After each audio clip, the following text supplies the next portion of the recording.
കാലം മാറുന്നതിനനുസരിച്ച് കോലം മാറണമെന്ന് പറയുന്ന പോലെയാണ് ഇന്നത്തെ യുദ്ധതന്ത്രങ്ങളും. ആധുനിക സാങ്കേതിക വിദ്യകളെയും പരമ്പരാഗത യുദ്ധമുറകളെയും ചേർത്തിണക്കിയാണ് ഇന്നത്തെ യുദ്ധതന്ത്രങ്ങളെല്ലാം മെനഞ്ഞിരിക്കുന്നത്. ഇത്തരത്തിൽ പുതിയ യുദ്ധമുറകൾ ഇറക്കാൻ ഒരുങ്ങുകയാണ് ഇന്ത്യൻ സൈന്യവും. ഇത്തരത്തിൽ ഒരു വലിയ പരിവർത്തനമായാണ് സൈന്യം ലക്ഷ്യം വെക്കുന്നത്. 2023 മുതൽ 2032 വരെയുള്ള സൈന്യത്തിന്റെ ഈ നിർണായക മാറ്റങ്ങൾ നടപ്പിലാക്കുന്നത് ട്രാൻസ്ഫോർമേഷൻ ഡീക്കേഡിന്റെ ഭാഗമായാണ്. ഈ പുതിയ സംരംഭങ്ങളെക്കുറിച്ച് അറിയിച്ചത് കരസേനാ മേധാവി ജനറൽ ഉപേന്ദ്ര ദ്വിവേദിയാണ്. ഇന്ത്യ 79ാം സ്വാതന്ത്ര്യദിനം ആഘോഷിച്ച വേളയിൽ ഈ പരിവർത്തനത്തിന്റെ ആദ്യ ഘട്ടത്തിലാണ് സൈന്യം ഇപ്പോൾ. രുദ്ര, ഭൈരവ്, ശക്തിബാൻ, ദിവ്യസ്ത്ര തുടങ്ങിയ ആശയങ്ങളും മറ്റ് നിരവധി പ്രധാന മാറ്റങ്ങളും ഈ പദ്ധതിയുടെ പ്രധാന ഘടകങ്ങളാണ്. മിന്നൽ ആക്രമണങ്ങൾ ലക്ഷ്യം വെച്ചുള്ള ഭൈരവ ബറ്റാലിയനുകൾ. ഓഗസ്റ്റ് അവസാനത്തോടെ ഇന്ത്യൻ സൈന്യത്തിന് 5 ഭൈരവ ബറ്റാലിയനുകൾ ഉണ്ടാകുമെന്ന് സൈനിക വൃത്തങ്ങൾ അറിയിച്ചു. ഹിന്ദു ദേവതയായ ശിവനെ സൂചിപ്പിക്കുന്ന ഭൈരവ് എന്ന വാക്കിന് ഭീകരൻ എന്നാണ് അർത്ഥം. ഇവ സൈന്യത്തിലെ പ്രത്യേക സേനകൾക്കും സാധാരണ കാലാൾപ്പട യൂണിറ്റുകൾക്കുമിടയിൽ ഒരു പാലമായി പ്രവർത്തിക്കുന്ന മാരകമായ പ്രത്യേക സേനാ യൂണിറ്റുകളാണ്. ഉന്നത സ്പെഷ്യൽ ഫോഴ്സുകളെ പ്രധാനപ്പെട്ട ദൗത്യങ്ങൾക്കായി സ്വാതന്ത്ര്യമാക്കിക്കൊണ്ട് തന്ത്രപരമായ പ്രാധാന്യം കുറഞ്ഞ ജോലികൾ ഭൈരവ ബറ്റാലിയനുകൾ ഏറ്റെടുക്കും. ശത്രു സൈന്യത്തിന് ദ്രുതവും അപ്രതീക്ഷിതവുമായ ആക്രമണങ്ങൾ, അതിർത്തി കടന്നുള്ള റെയ്ഡുകൾ, തന്ത്രപരമായ തടസ്സങ്ങൾ എന്നിവ നൽകുന്ന സൈനികരായി ഇവർ പ്രവർത്തിക്കും.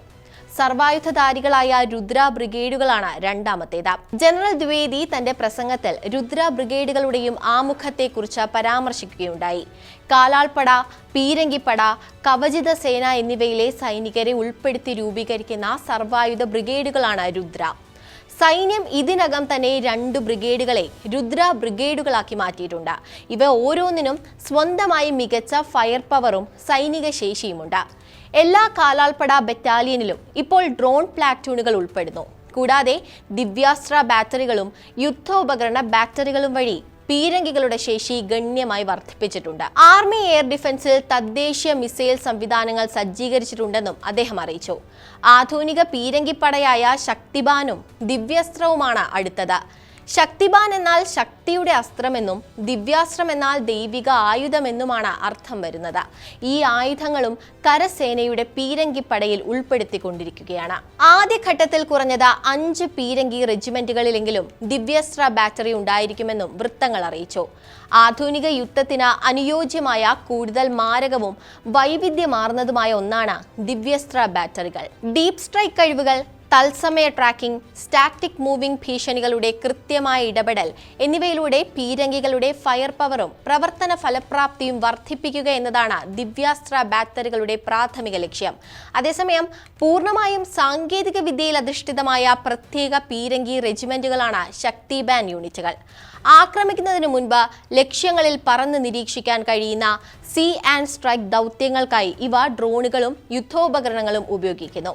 പഹൽഗാം ഭീകരാക്രമണത്തിന്റെ തിരിച്ചടിയായി സൈന്യം അടുത്തിടെ നടത്തിയ ഓപ്പറേഷൻ സിന്ദൂർ ഇന്ത്യൻ സൈന്യത്തിന്റെ കരുത്ത് ലോകത്തിനു മുന്നിൽ പ്രദർശിപ്പിച്ച ഒന്നായിരുന്നു. സൈന്യത്തിന്റെ ഈ പുതിയ പരിവർത്തനങ്ങൾ അതിന്റെ യുദ്ധശേഷി കൂടുതൽ മെച്ചപ്പെടുത്തുമെന്നും പ്രതിരോധ രംഗത്ത് ഇന്ത്യയെ കൂടുതൽ കരുത്തരാക്കുമെന്നും വിദഗ്ധർ വിശ്വസിക്കുന്നു.